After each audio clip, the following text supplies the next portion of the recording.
প্রকাণ্ড বুটজোড়ার ডগায় শরীরে সর্বশক্তি জড়ো করে বরফে গাঁততে গাঁততে কয়েক মাস আগের রাতটা হঠাৎই মনে পড়ে গিয়েছিল। এক বালতি আলকাতরা আর মোটা তুলি হাতে নিয়ে মই বেয়ে বড় গেটটার মাথায় চড়েছে মেয়ে। ক্যালকাটা ইউনিভার্সিটির রোয়িং ক্লাবের গ্রেট প্রতিষ্ঠানের নামের পাশে বড় বড় করে মেয়ে লিখছে অনলি ফর বয়েজ। কয়েকদিন আগে ভর্তি হতে চেয়ে বারবার ফিরিয়ে দেওয়ার পরেই এই সিদ্ধান্ত নিয়েছিল মেয়ে। হাজার কাকুতি মিনতিতেও কাজ হয়নি। কর্তৃপক্ষের সাফ জবাব ছিল, এসব স্পোর্টস মেয়েদের জন্য নয়। এই মেয়েদের জন্য নয় শব্দবন্ধটার প্রতি তুমুল রাগ থেকেই পাহাড় পাড়ি দিয়েছিল মেয়ে। একা নয়, তারই মতো আরও 7 দামাল কন্যার সঙ্গে।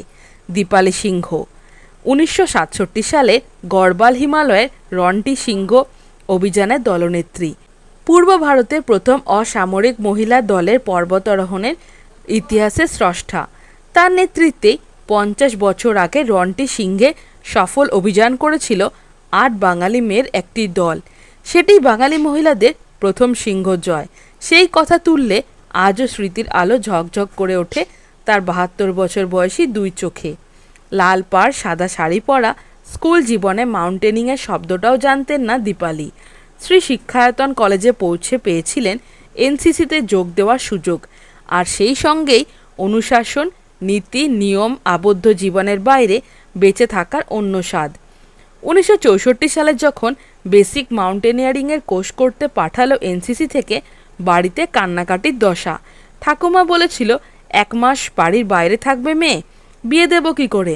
পাড়াপড়শিদের একই চিন্তা, বললেন দীপালি। বাবা দেবেন্দ্রচন্দ্র সিংহকে সে সময় পাশে পেয়েছিলেন। সকলকে বুঝিয়ে রাজি করিয়ে তিনি মেয়েকে পাহাড়ে পাঠিয়েছিলেন। ওই কোর্স করতে গিয়েই দেখা মিলেছিল আনন্দবাজার পত্রিকার মাউন্টেনিয়ারিং ক্লাব পর্বত অভিযাত্রী সংঘের সদস্যদের সঙ্গে। কাবরু ডোম সিংহ অভিযানে গিয়েছিলেন তারা। টেন্ট ভর্তি রাশি রাশি চকলেট, বিস্কুটের পাহাড় দেখে মনে মনে ঠিক করেছিলেন শৃঙ্গে চড়তেই হবে, যেভাবেই হোক। কিন্তু তখন জানতাম না এত টাকা লাগে, আর সেই টাকা যার কাছেই চাইতে যায় শুনতে হয় নাচ গান শেখো, খেলতে হলে বড় জোর টেনিস খেলো। পাহাড় কেন? আসল অভিযান পাহাড়ে নয়, সমতলেই করতে হয়েছিল। আমরাও পারি চেষ্টা করলেই। এই কথাটা মানুষকে বিশ্বাস করানোর অভিযান। বলতে বলতে হেসে ফেললেন দীপালি। কিন্তু অর্ধশতক পরে আজও যে নাচ গান টেনিসের বাইরে মেয়েদের বিচরণভূমি তৈরি করতে দেওয়া হচ্ছে না, সে নিয়ে তীব্র আক্ষেপ দীপালি। তার স্পষ্ট মত, মেয়েদের যেভাবে ঠেকিয়ে রাখা হয় সেটা সামাজিক কৃত্রিমতা। একটা মেয়েকে পাহাড়ে যাওয়ার জন্য যে বাধা আজও সহ্য করতে হয়, সে পরিমাণ উৎসাহ যদি সে পেত, তবে পর্বতারোহণের ইতিহাসে মেয়েদের জায়গাটাই অন্যরকম হতো, বলেছিলেন দীপালি। 1967 সালে দীপালির হাত ধরে তৈরি হলো পথিকৃৎ মহিলা পর্বতারোহণ সংস্থা।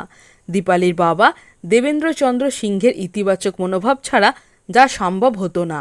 সেই ক্লাবের তরফেই প্রথম বাঙালি মহিলা অভিযানের দিকে পা বাড়ালো একদল বাঙালি মেয়ে। ততদিন পর্বতারোহণের অ্যাডভান্স কোর্স করা হয়ে গিয়েছে দীপালির।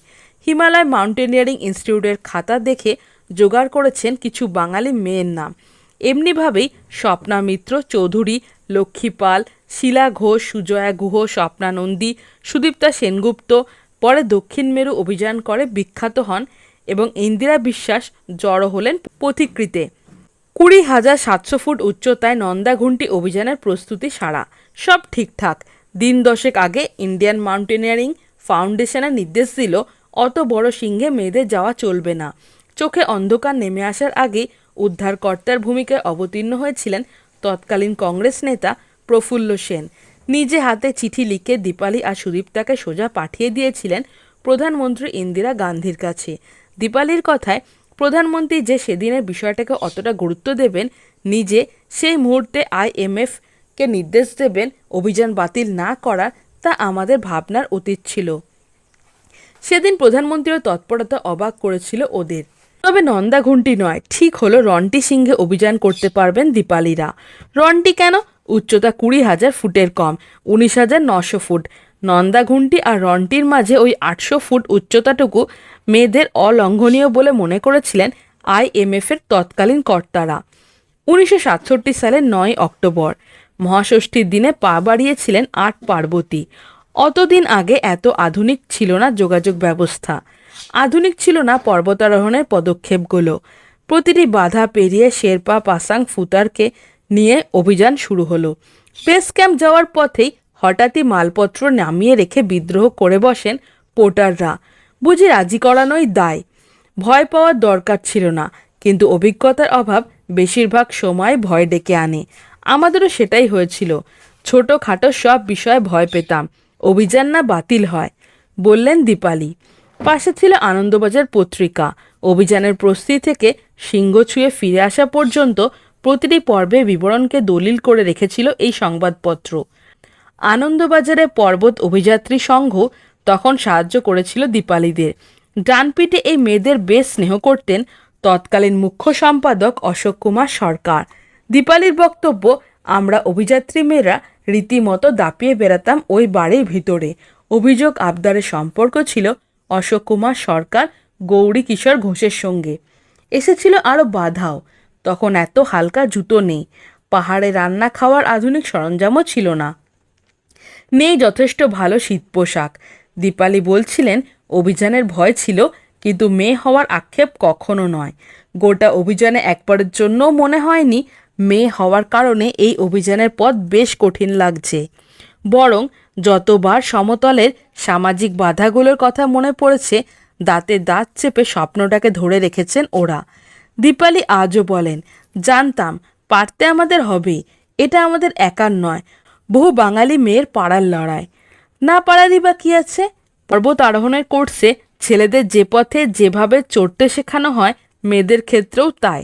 ছেলেদের পিঠের স্যাকে যতটা ওজন বইতে হয়, মেয়েদের ক্ষেত্রেও তাই। স্বপ্ন সত্যি হয়েছিল। ভোর 5:30 নাগাদ মেঘলা আকাশে ভয়ে ভয়ে চোখ রেখে তাঁবু ছেড়ে বেরিয়েছিলেন 4 জন, স্বপ্না মিত্র, স্বপ্নানন্দী, লক্ষ্মীপাল, শিলা ঘোষ।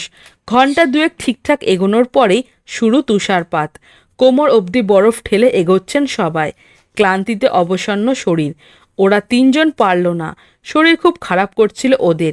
এদিকে এক মুহূর্তের জন্য থামছে না বরফের কুচি মেশানো ঝোড়ো হাওয়া। বলছিলেন স্বপ্না মিত্র। শেরপারা জিজ্ঞাসা করেছিলেন, পারবে তো স্বপ্না? তার কয়েক বছর আগে হিমালয়ান মাউন্টেনিয়ারিং ইনস্টিটিউটে তেনজিং নোরগে নিজের হাতে ধরে পাহাড় চড়ার খুঁটিনাটি শিখিয়েছিল স্বপ্নাকে। ওই প্রশিক্ষণে সেরা ছাত্রী হয়েছিলেন তিনি। আমার ভয় করেনি একটুকুও। শারীরিকভাবে সুস্থ ছিলাম, আর মানসিকভাবে জেদ ধরেছিলাম সিংহ ছুঁতেই হবে, বলেছিলেন স্বপ্না। দুপুর হয়ে এসেছে। শেষ কয়েকশো মিটারে প্রাণান্তকর চড়াই ভাঙছেন স্বপ্না। আবহাওয়া তখন তুমুল খারাপ। তুষারপাতে সাদা হয়ে আছে দৃষ্টি, সেই সঙ্গে হাওয়ার কামড়। হঠাৎই তুষার ধস। ওই ধসটা বড় মাপের হলে হয়তো মর্মান্তিক দুর্ঘটনা দিয়ে শেষ হতো অভিযান। কিন্তু শেষ অবধি পাহাড়ের ঢাল বেয়ে অনেকটা গড়িয়ে পড়েও সামলে নিয়েছিলাম আমরা। আইস অ্যাক্স দিয়ে আটকে ফেলেছিলাম নিজেদেরকে। এখনও উত্তেজনার ছাপ স্পষ্ট স্বপ্নার গলায়। শেষ পর্যন্ত একাই পেরেছিলেন স্বপ্না মিত্র।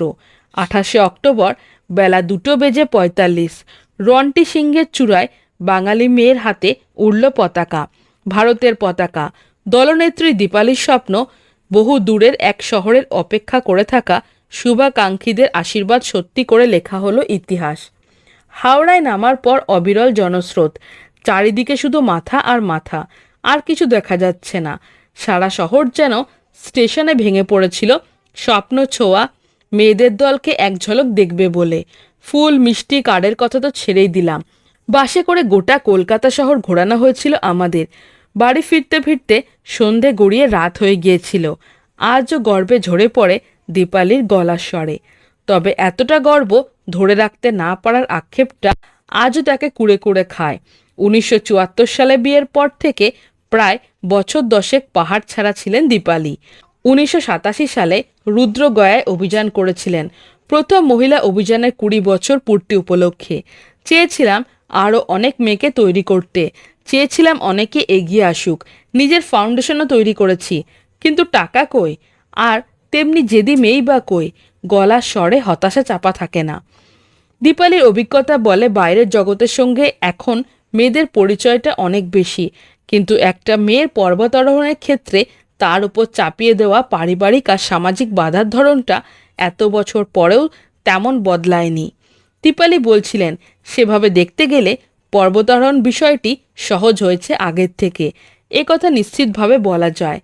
পাহাড় চড়ার উপকরণ, স্নো বুট, রুকস্যাক, আইস অ্যাক্স বা অন্যান্য বন্দোবস্ত সব কিছুতেই আগের থেকেই অনেক স্বাচ্ছন্দ্য এসেছে। কিন্তু সব রকম নাকে নিজের জেদে পার করে এগিয়ে আসার সাহস তেমন করে দেখাতে পারছে না মেয়েরা। ছন্দা গায়েন, টুসি দাস এভারেস্ট আরোহণ করেছেন বলে হয়তো মানুষের কাছে পরিচিত, কিন্তু এদের বাইরে আর কটা মেয়ের নাম জেনেছে আমাদের চারপাশের সমাজ, সাধারণ মানুষ? এর বড় কারণ, এখনো পর্যন্ত সব কিছুতে মেয়েরা পারবে না এই ট্যাগলাইন ঝুলছে। আগে মেয়েদের সুযোগটা দিয়ে তো দেখো, পারে কি না।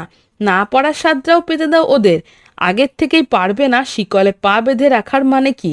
ঝাঁঝিয়ে ওঠেন দীপালি, সেই 50 বছর আগের চেনা ঝাঁঝ, যাকে সঙ্গী করে সমাজে যাবতীয় ছক ভেঙে পাহাড়ের পথে এগিয়েছিলেন একদল সাহসী বাঙালি মেয়ে। হ্যালো ফ্রেন্ডস, আমি জয়িতা, আপনারা দেখছেন বুক অফ নলেজ চ্যানেল। আপনি কি খাদ্যরসিক বা ভ্রমণ প্রেমী? তাহলে নিচে দেওয়া ডেসক্রিপশন বক্সের লিঙ্কে ক্লিক করুন আর রহস্য, এডুকেশন, অ্যাডভেঞ্চার রিলেটেড ভিডিও পেতে আমার চ্যানেলটিকে সাবস্ক্রাইব করুন। ভালো লাগলে অবশ্যই লাইক, কমেন্ট আর বন্ধুদের সাথে শেয়ার করুন। তো বন্ধুরা, আজকে আমার টপিক ভালো লেগে থাকলে চ্যানেলটিকে like, comment, share and subscribe করতে ভুলো না।